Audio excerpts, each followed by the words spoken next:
Dan sesiapa yang membaca surah Al-Baqarah tidak akan didekati setan dan tidak akan mampu ditembus oleh tukang sihir sekuat apapun.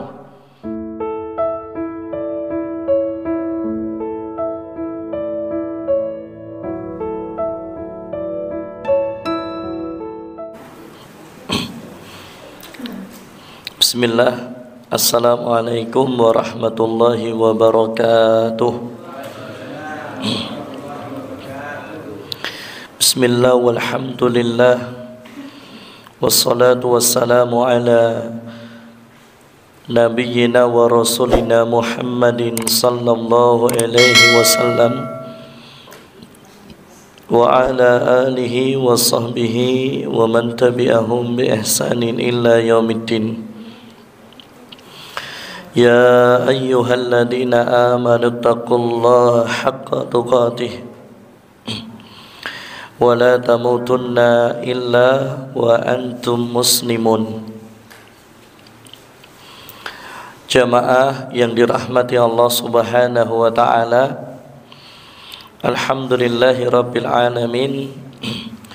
Kembali kita dipertemukan Allah Subhanahu wa taala di majelis yang dimuliakan, yaitu majelis ilmu, di tempat yang terbaik, di tempat yang Allah curahkan rahmat dan sakinah, yaitu masjid, tepatnya di Masjid Darul Ilmi PIB, yang selama bulan Ramadan kemarin libur pengajiannya, dan alhamdulillah di penghujung dari bulan Syawal ini kita kembali dipertemukan Allah Subhanahu wa taala. Kita diberikan umur panjang dan sehat walafiat. Alhamdulillah. Salam dan salawat senantiasa tercurah limpahkan atas Nabiullah Muhammad sallallahu alaihi wasallam beserta kepada keluarga beliau sallallahu alaihi wasallam, kemudian para sahabat, tabi'in, tabi'ut tabi'in, dan juga kepada umat beliau sallallahu alaihi wasallam illa yaumiddin. Dan yang ketiga, bertakwa kepada Allah dengan sebenar-benarnya takwa, dan jangan sekali-kali mati kecuali dalam keadaan Islam. Jamaah yang dirahmati Allah Subhanahu wa taala, semoga amal ibadah Ramadan kita diterima Allah Subhanahu wa taala. Orang-orang saleh terdahulu setelah Ramadan mereka menyibukkan atau memperbanyak berdoa kepada Allah Subhanahu wa taala supaya amal ibadah di selama bulan Ramadan, baik puasanya, kemudian salat tarawihnya, tilawah Qur'annya, sedekahnya, zakatnya, dan amal ibadah yang lainnya diterima oleh Allah Subhanahu wa taala.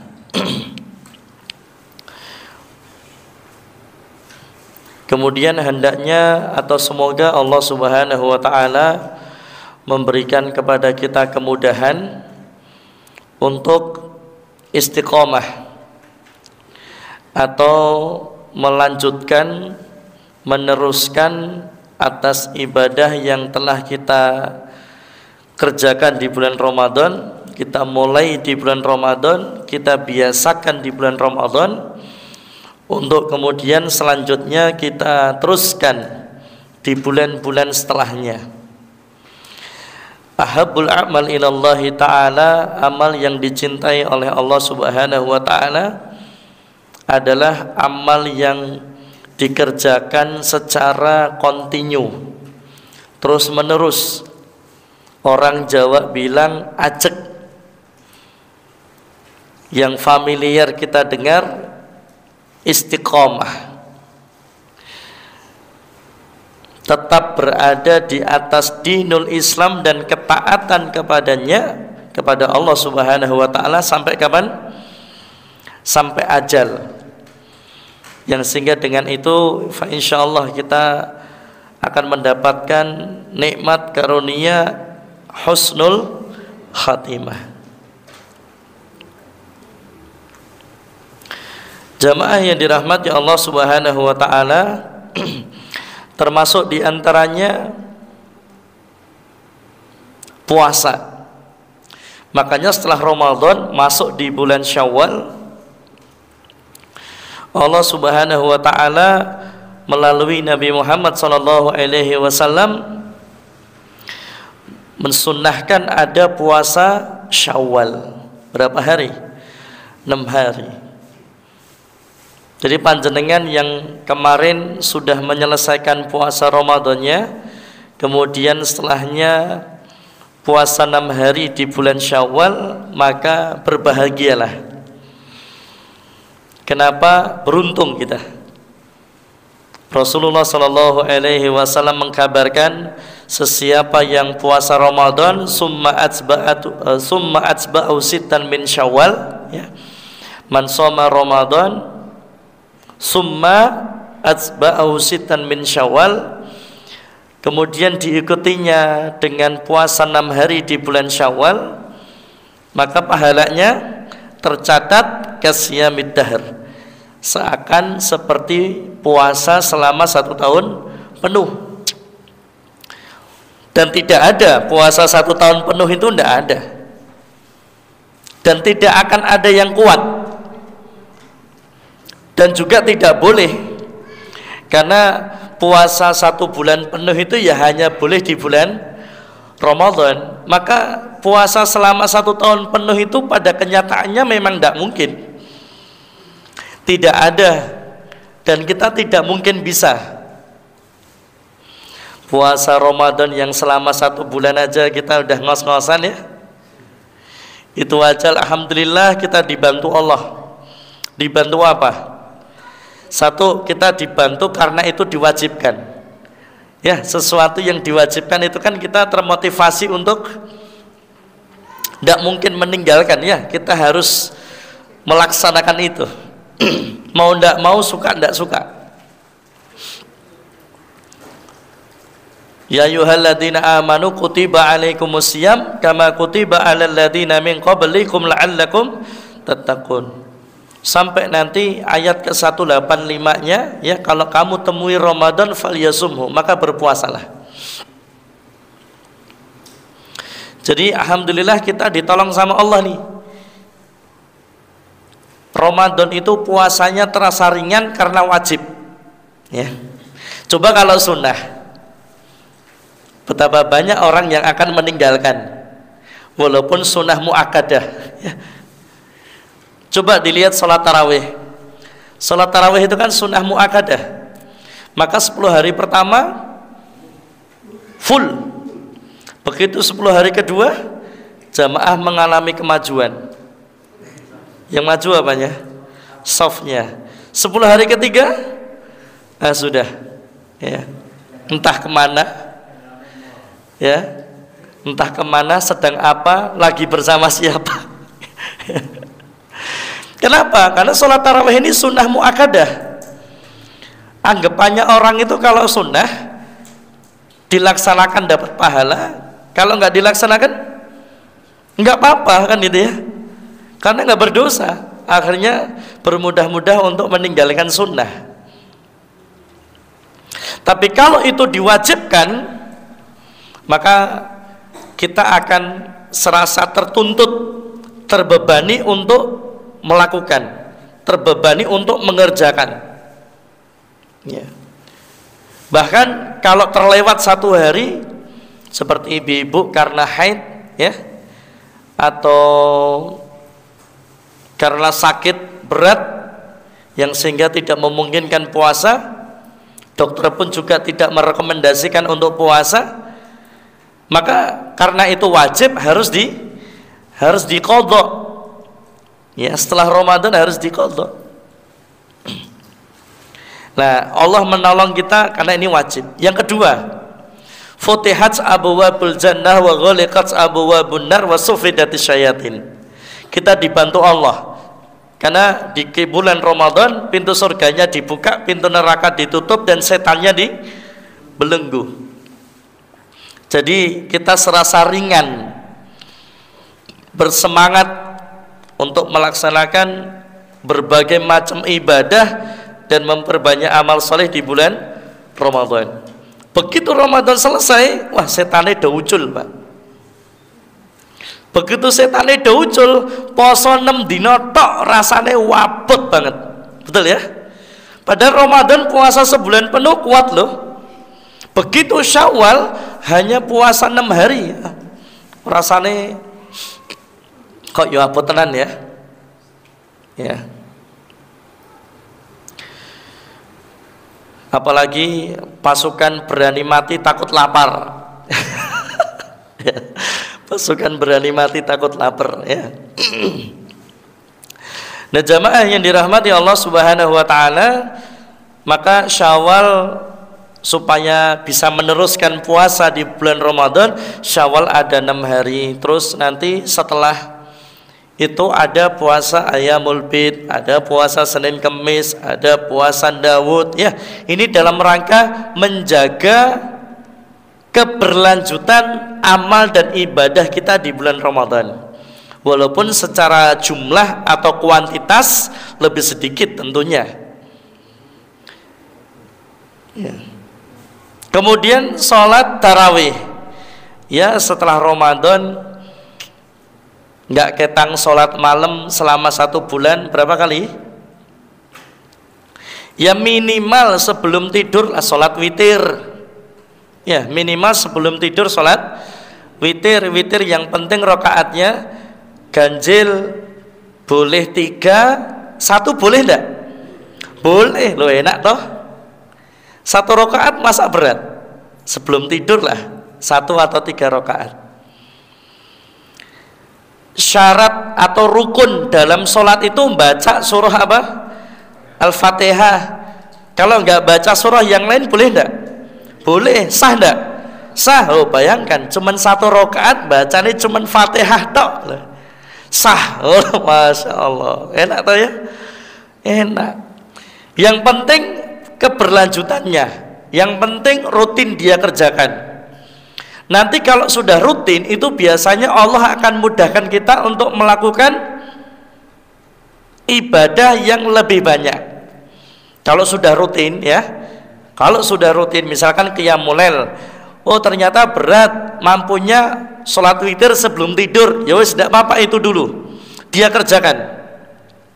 Nanti dari 1 rakaat akan Allah mudahkan naik kelas jadi 3 rakaat. Nanti Allah akan naikkan kelas, nanti bisa sholat malam qiyamul lail. Kalau itu rutin, nanti Allah akan naikkan kelasnya, nanti jadi sholat tahajud. Tapi ajak dulu ya, ajak dulu, rutin dulu, continue dulu. Sama termasuk bacaan Al-Quran. Kalau Ramadan sehari 1 juz, semalam 1 juz, setelah Ramadan kok 1 juz berat, ya sudah, seminimal-minimalnya tiada hari tanpa membaca Al-Quran. Yes, raketang sak halaman, raketang sak lembar, tapi itu rutin Pak. Nanti kalau itu rutin, Allah mudahkan dari 1 lembar jadi 2 lembar, 2 ke 3, terus jadi 10 lembar, dapat 1 juz ya. Tapi rutin dulu, jangan tidak sama sekali.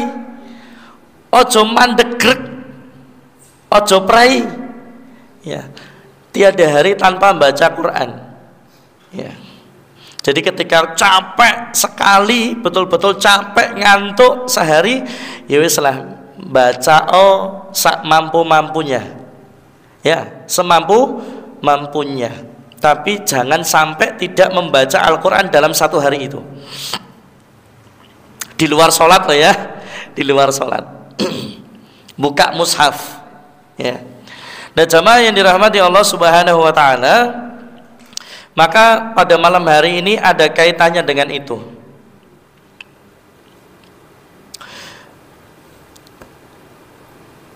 Di antara pertanda amal ibadah kita diterima itu kalau setelahnya ibadah itu kita tetap kerjakan.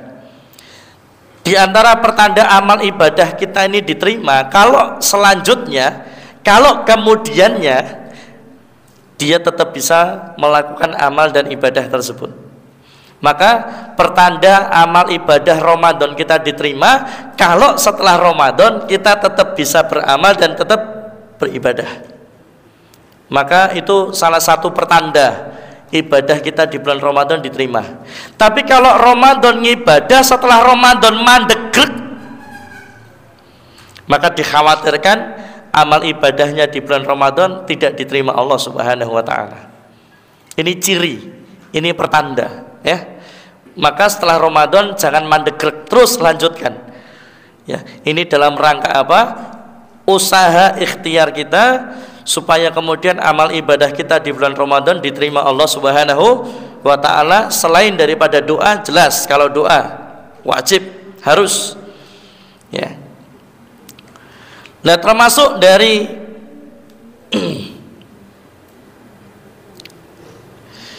termasuk dari keberlanjutan ibadah kita apa? Yaitu membaca Al-Qur'an. Ya. Dan ada yang disebut atau gelarnya Fustatul Quran. Ya, apa Fustatul Quran? Nah, Fustatul Quran, puncaknya Al-Quran. Jadi dari 30 juz Al-Quran ada berapa surat? 114 surat.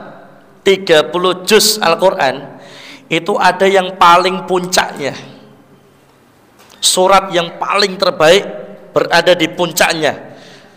Bahkan gelar atau julukannya Fustatul Quran, puncaknya Al-Quran.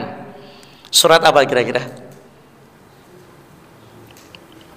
Surat apa? Ada 286 ayat. Wah, Masya Allah. Kasih hadiah Pak Ewan. Ada 6.221 kata. Ada 25.500 huruf.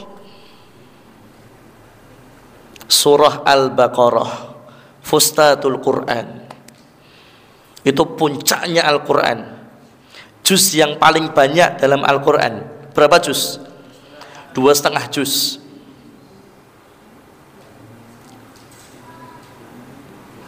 Ayat yang paling banyak dalam Al-Quran, ya, surah Al-Baqarah. Nah, jamaah yang dirahmati Allah Subhanahu wa taala, dan kebiasaan para salafus soleh, kebiasaan orang-orang soleh terdahulu, itu mereka khatam Al-Baqarah dalam semalam. Dalam sehari khatam surah Al-Baqarah. Berarti setiap hari baca Al-Baqarah. Tetapi tidak meninggalkan surat yang lainnya, tidak meninggalkan juz yang lainnya. Keren ya para salafus saleh dulu itu. Bingung Ustaz, gimana Ustaz? Gini caranya. Punya 2 mushaf, ya. Panjenengan kalau di rumah punya 2 mushaf. Mushaf yang pertama, mushaf yang khusus untuk membaca surah Al-Baqarah. Mushaf yang kedua biasa, dari juz 1 sampai juz 30. Oke? Lah, kebiasaan orang soleh terdahulu ketika mereka baca Al-Baqarah itu sehari selesai. Kemudian ditambah juz yang lainnya atau ditambah juz berikutnya. Makanya orang-orang soleh terdahulu itu 3 hari khatam 30 juz. Artinya apa? Dalam 1 hari mereka bisa membaca 10 juz. Al-Baqarah cuma 2,5 juz. Dilanjutkan mereka membaca 7,5 juz. Lengkap 1 hari 10 juz, 3 hari khatam 30 juz. Coba Dibayangkan itu ya. Baca Al-Baqarah 2,5 juz itu kalau temponya cepat dan tidak berhenti, ya, temponya cepat tapi ojo cepat banget ya. Alif lam mim dalikal kita mulai dalam mutakin itu kecepatan ya. Koyo rene panjang pendek ya. Koyo sholat tarawih di mana? Jawa Timur ya, 23 rakaat 7 menit selesai, Pak. Itu paket ekspres. Ya. Itu panjang pendek udah nggak ada, Pak. Khusyuknya sudah nggak ada, tumak ninahnya sudah nggak ada. Nah, padahal perintahnya baca Al-Quran tartil. Tartil itu ya nggak cepet banget, tapi yo jangan kelamaan. Bacanya itu kalau tartil bacanya penuh dengan ketenangan, ya kan?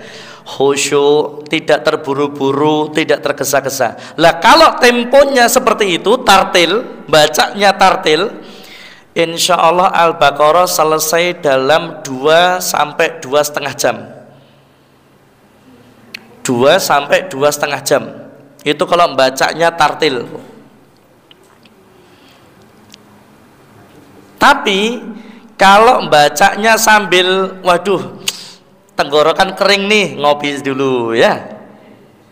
Atau aduh, mata sudah mulai kelemun-kelemun ya. Kelemun-kelemun ini bahasa Indonesia-nya apa? Apa? Lo kan baca 2,5 juz kan kadang matanya ini ya. Itu ya. Jadi sambil olahraga ya, sambil keluar rumah ngirup udara, sambil minum supaya tenggorokannya nggak kering, itu maksimal insya Allah 3 jam selesai Al-Baqarah. Tinggal dilanjutkan surah yang lain, kan luar biasa tuh ya. Kenapa? Karena itu salah satu kebiasaan orang soleh terdahulu, mereka menyelesaikan Al-Baqarah setiap malamnya. Kenapa jamaah? Karena Rasulullah SAW akan selalu mengutamakan orang yang hafal Al-Baqarah. Nabi Muhammad SAW akan mengutamakan, akan memprioritaskan siapa? Sahabat yang hafal surah Al-Baqarah. Contoh, ketika Nabi Muhammad SAW akan memilih pemimpin, dalam hal ini pemimpin safar, ya. Jadi ketika ada safar dan beliau nggak ikut, maka harus ditunjuk pemimpin safar. Ini sunnah ya. Kalau mau safar yang jumlahnya orang banyak, maka harus ada amir, harus ada pemimpin safar. Siapa yang ditunjuk? Yang bakal ditunjuk Nabi Muhammad tanya dulu.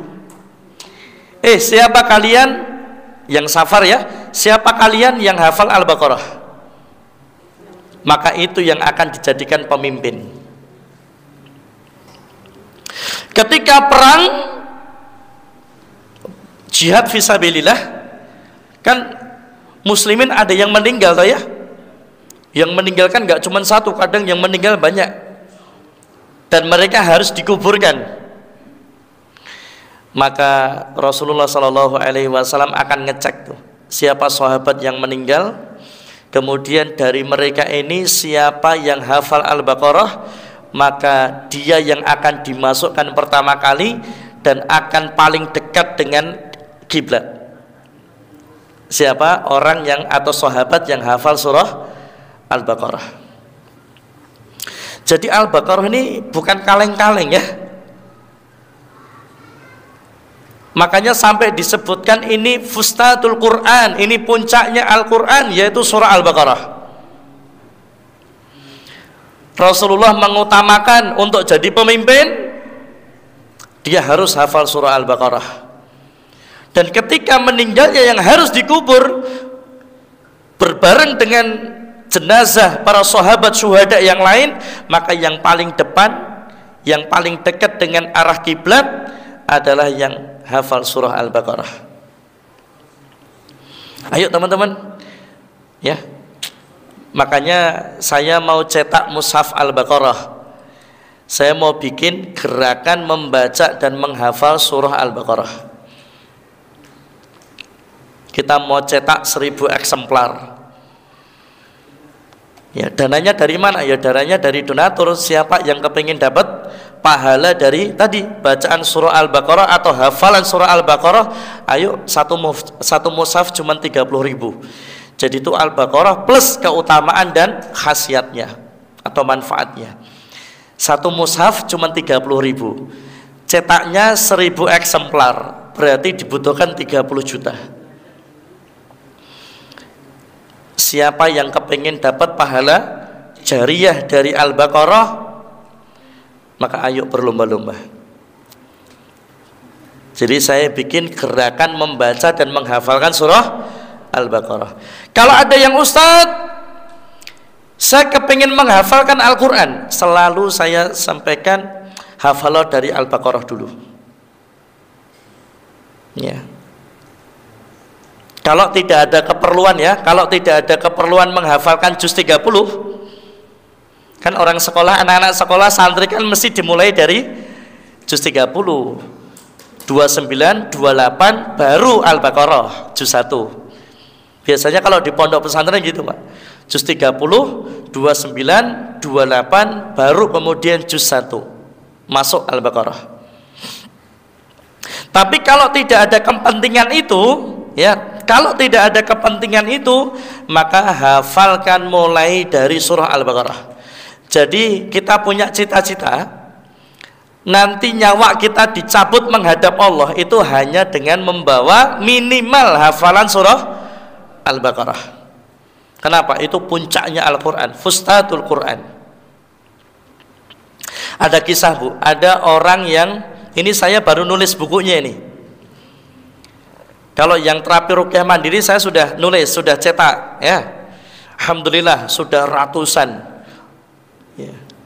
Kemudian saya baru mau nulis nih, apa? Ada orang ibu-ibu sakit kanker.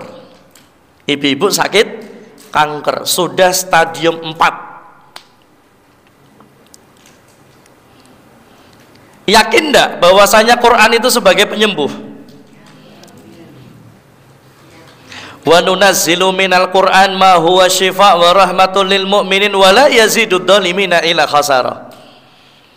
Qad ja'atkum mau'izatun mir rabbikum wa syifaa'un lima fis sudur wa huda wa rahmatul lil mu'minin. Qul huwa lil ladzina amanu huda wa syifa'. Quran itu syifa, penyembuh, bukan obat, Pak. Kalau obat likuli da'in dawaun, obat itu dawa, ya. Setiap penyakit ada obatnya. Tapi kalau Al-Quran itu di atasnya obat, penawar, penyembuh, syifa. Makanya Allah itu namanya apa? Salah satu dari Asmaul Husna, Asy-Syafi. Asy-Syafi apa? Penyembuh, yang maha menyembuhkan. Jadi Quran itu syifa. Akhirnya apa? Kita sampaikan sama ibu-ibu yang sakit kanker tadi. Mau sembuh enggak dengan Quran, Bu? Mau, Pak Ustaz. Oke. Sekarang ibu harus baca Al-Baqarah setiap hari 1 putaran. Membaca, bukan menghafal. Membaca Al-Baqarah 1 hari khatam sekali minimal. Tapi luar biasanya apa, Bu? Ibu tadi yang sakit kanker tadi, yang sudah stadium 4 tadi, membaca 1 hari 7 putaran Al-Baqarah. Luar biasa tuh, ya. Saking pengen sembuhnya tuh, ya. Saking pengen sembuhnya, baca dalam 1 hari khatam Al-Baqarah 7 kali, Pak. Apa yang terjadi? 2 hari geblak semaput, Pak. Pingsan, kecapean, suaranya habis sudah 2 hari, Pak. Karena pingsan, akhirnya dibawa ke rumah sakit. Begitu dibawa di rumah sakit, dicek, dokternya kaget. Kenapa? Kankernya sudah hilang sama sekali, tidak ada satu pun bekas, tidak ada sedikit pun bekasnya. Begitu dia siuman, dokternya tanya, kamu berobat kemana dan kamu makan obat apa? Lah kenapa dok? Ibu itu sudah stadium 4. Tiba-tiba begitu masuk rumah sakit dan dicek, yang terjadi apa? Tidak ada kanker sama sekali, sembuh total 100%. Dan luar biasanya apa? Setelah itu dilanjutkan sampai ibu itu hafal Al-Baqarah. Ya Allah, sakitnya sembuh plus hafal Al-Baqarah. Kalau satu hurufnya, tadi ada berapa huruf Al-Baqarah? Cek. 200 ya, berapa? 25.500 huruf. Itu kalau satu hurufnya 10 kebaikan, itu kalau dikali 25.500 berapa itu? Itu kalau khatam sekali. Itu kalau sehari. Kalau dia khatam tiap hari Al-Baqarah, berapa banyak pahala yang dia dapat?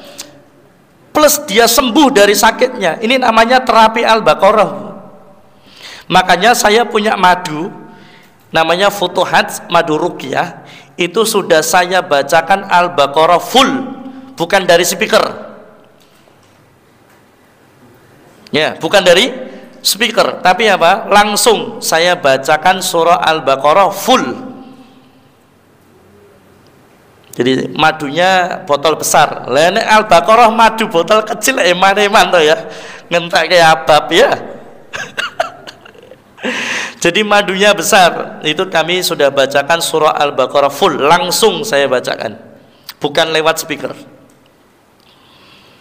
Makanya suaranya habis terus ya. Sejak dari sebelum bulan Ramadan sudah habis suara sudah. Ya. Nah, jamaah yang dirahmati Allah Subhanahu wa taala, karena Allah melalui Nabi Muhammad SAW sudah sampaikan, berobatlah kalian dengan dua hal. Apa? Obat kita itu apa? Al-asl, yaitu madu. Yang kedua, Al-Quran, yaitu Al-Quran. Berobatlah dengan madu dan Al-Quran. Nah, ini madunya saya bacakan Al-Baqarah full dan plus ayat-ayat ruqyah yang lain. Jadi saya ngeruqyah madu itu hampir 4 jam. Ya, ngeruqyah madu itu hampir 4 jam. Dan saya meruqyah madu itu per 4 liter, Pak. Per 4 liter. Jadi ora kok sak gentong gede ngono kae ya. Ya mubadir ya. Ya Allah ya. 4 liter itu sedikit ya.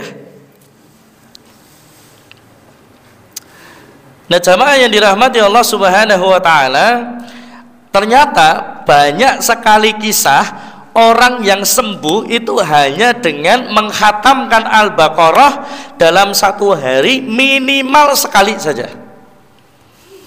Ternyata ibu tadi bisa membuktikan dalam satu hari selesai 7 kali. Berarti 7 kali 2,5 juz berapa? Berapa?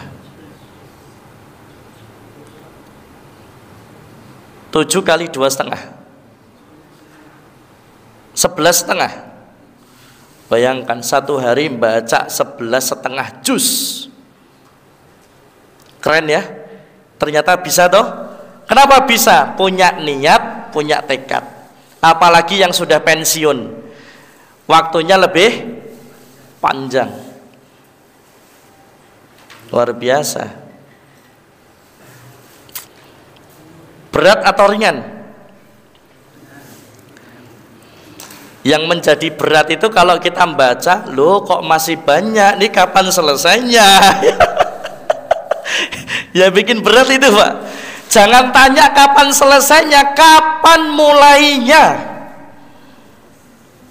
Jangan tanya kapan selesai, kapan mulainya. Coba dimulai dulu. Kalau capek, olahraga dulu, ya, cari angin, minum wedang, ya. Nanti dilanjut lagi. Terus, pokoknya dalam satu hari khatamkan Al-Baqarah minimal sekali. Ya. Nah ini jamaah yang dirahmati Allah Subhanahu wa taala. Nah, nanti ya sebagaimana yang disampaikan Rasulullah sallallahu alaihi wasallam, pada hari kiamat Al-Qur'an akan didatangkan, dan juga para ahli Al-Qur'an, orang yang semangat dalam membaca dan mengamalkan ya. Nanti yang pertama kali didahulukan adalah surah Al-Baqarah dan surah Ali Imran. Ya, surah Al-Baqarah dan surah Ali Imran tuhajjani an sahibihima. Nanti sesiapa orang yang semangat tiap hari bisa mengkhatamkan Al-Baqarah dan surah Ali Imran, ini dapat julukan dua cahaya. Dua cahaya itu apa? Zahrawain, ya. Zahrawain. Jadi kalau ada rumah Quran Zahrawain, itu berarti rumah Quran yang harusnya mengutamakan hafalan surah Al-Baqarah dan surah Ali Imran. Ini dua cahaya, Pak, yang nanti akan menaungi, yang nanti akan menjadi hujah, akan menjadi pembela, akan menjadi penolong bagi siapa? Orang yang rajin membacanya. Nggak usah buru-buru menghafal, sing penting banyak baca. Kalau nanti banyak baca, lama-lama juga akan hafal. Banyak baca, banyak dengar. Ustadz, waktu saya capek sekali, ada lembur Pak Ustadz, nggak sempat baca. Kalau nggak sempat baca, minimal mendengarkan. Mendengarkan apa? Murotal, ya. Sambil di pekerjaan, sambil mengerjakan pekerjaan, sambil dengerin murotal Al-Baqarah minimal 1 hari. Kalau tidak mendengar, ya membaca. Nanti lama-lama juga akan hafal dengan sendirinya. Sebagaimana ibu-ibu tadi, tidak ada niatan untuk kemudian tidak ada niatan untuk menghafal ya, tapi karena dia sakit pengen sembuh, akhirnya baca Al-Baqarah sampai hafal Al-Baqarah. Capek Ustaz, loh lawang kamu berobat saja nggak capek kok.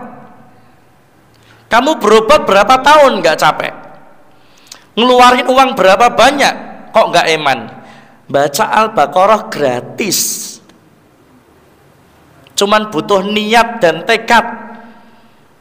Dalam 1 hari selesai, boleh sambil minum ya. Jadi ternyata kita ini terkadang lebih memilih yang capek, lebih memilih keluar duit banyak daripada membaca atau berobat menyembuhkan dengan Al-Quran. Jadi tetap ke rumah sakit, tetap ibu tadi juga sama, ke rumah sakit ya tetap, kontrol tetap, berobat tetap, bahkan mau dijadwalkan kemo. Tapi karena dia baca Al-Baqarah, tiap hari dia baca Al-Baqarah, sehari menghatamkan 7 kali, hari ketiganya dia pingsan, akhirnya masuk rumah sakit, dan ternyata selesai, tanpa kemo sembuh. Terakhir dari Abu Umamah Al-Bahili radhiyallahu an, ia berkata, aku pernah mendengar Rasulullah sallallahu alaihi wasallam bersabda. Lihat. Sami'tu Rasulullah sallallahu alaihi wasallam yaqul, Iqra'us surat Al-Baqarah. Bacalah surat Al-Baqarah. Ingat teman-teman. Coba teman-teman yang belajar fikih. Hukum asal perintah itu apa? Hukum asal perintah. Kalau Nabi Muhammad memerintahkan, berarti hukum asalnya apa? Wajib. Hukum asalnya wajib. Jadi kalau Nabi Muhammad sudah memerintahkan sesuatu, Allah dan Rasulnya sudah memerintahkan sesuatu, maka hukum asalnya wajib dilakukan. Jadi jangan bermudah-mudah untuk meninggalkan. Jangan Allah sunnah rasa, jangan gitu. Tapi kita harus berusaha, tekad yang kuat, berusaha semaksimal mungkin untuk bisa mengamalkan. Iqra'us surat Al-Baqarah fa inna akhdaha barakah wa tarkaha hasratun wa la yastati'uhal batalah. Ini keutamaannya, Pak. Sesiapa yang merutinkan membaca surah Al-Baqarah, bahkan satu hari dia bisa menghatamkan surah Al-Baqarah minimal sekali, maka apa? Barang siapa yang menetapi surah Al-Baqarah, dia akan mendatangkan keberkahan. Hidupnya berkah, waktunya berkah, hartanya berkah, keluarganya berkah, apapun berkah. Asalkan mau menetapi surah Al-Baqarah, khatam setiap hari surah Al-Baqarah. Kemudian apa? Sedangkan yang meninggalkan membaca surah Al-Baqarah, maka dia akan menyesal dan dia akan rugi. Yang terakhir, dan sesiapa yang membaca surah Al-Baqarah tidak akan didekati setan dan tidak akan mampu ditembus oleh tukang sihir sekuat apapun. Coba tukang sihir sak donya ki sing paling kuat siapa? Dudu Samsudin ya. Bukan Jadab ya, bukan. Coba cari sak donya ki tukang sihir yang paling kuat siapa? Dia tidak akan mampu mensihir, dia tidak akan mampu menembus siapa? Orang yang membaca surah Al-Baqarah setiap hari. Tidak mungkin, Pak.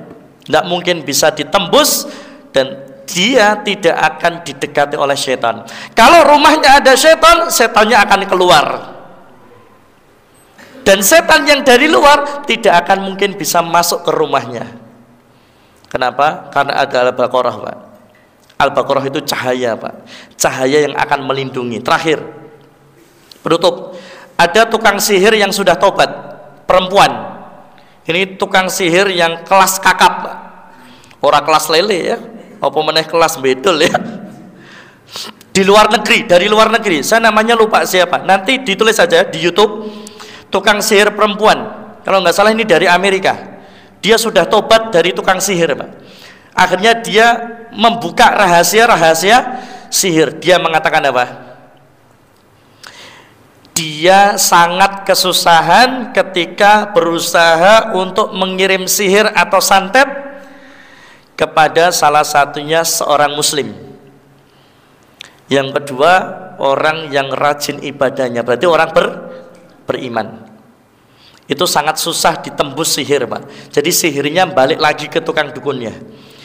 Setannya balik lagi. Setannya gagal maning ya.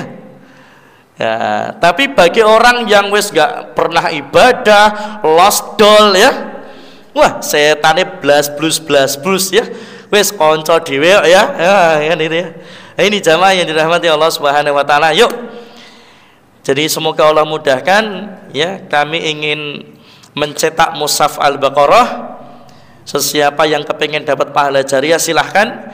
Dibutuhkan 30 juta untuk cetak 1000 eksemplar. Untuk kemudian kita bagi gratis dalam rangka untuk gerakan membaca dan menghafalkan surah Al-Baqarah. Membaca setiap hari, khatam satu hari minimal 1 kali.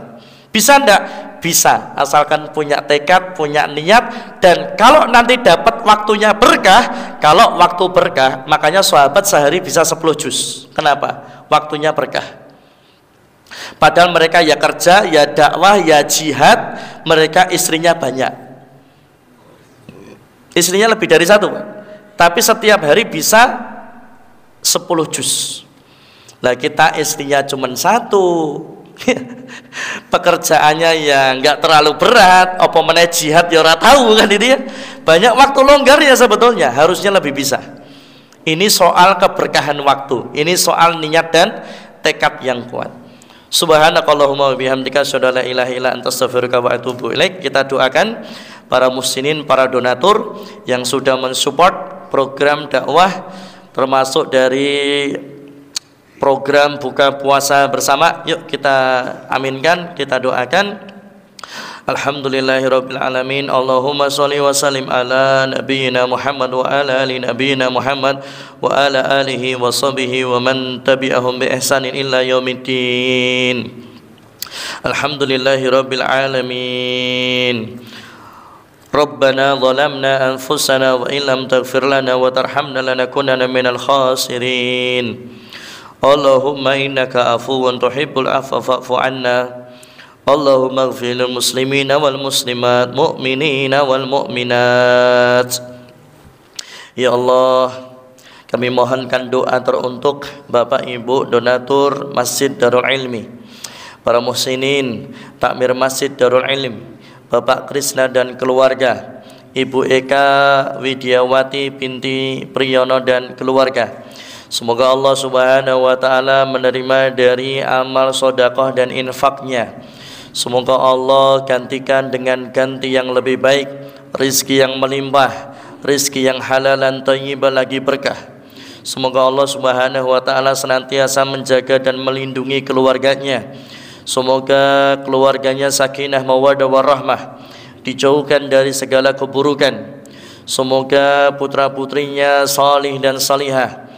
Semoga putra-putrinya bertakwa kepada Allah dan berbakti kepada kedua orang tuanya. Semoga Allah Subhanahu wa taala menjadikan keluarganya ahlul Quran, menjadikan keluarganya keluarga yang bertakwa kepada Allah Subhanahu wa taala. Semoga Allah Subhanahu wa taala memberikan kemudahan dari segala urusan-urusannya. Semoga Allah memberikan kelancaran pada proses terapi Ananda Sanggara.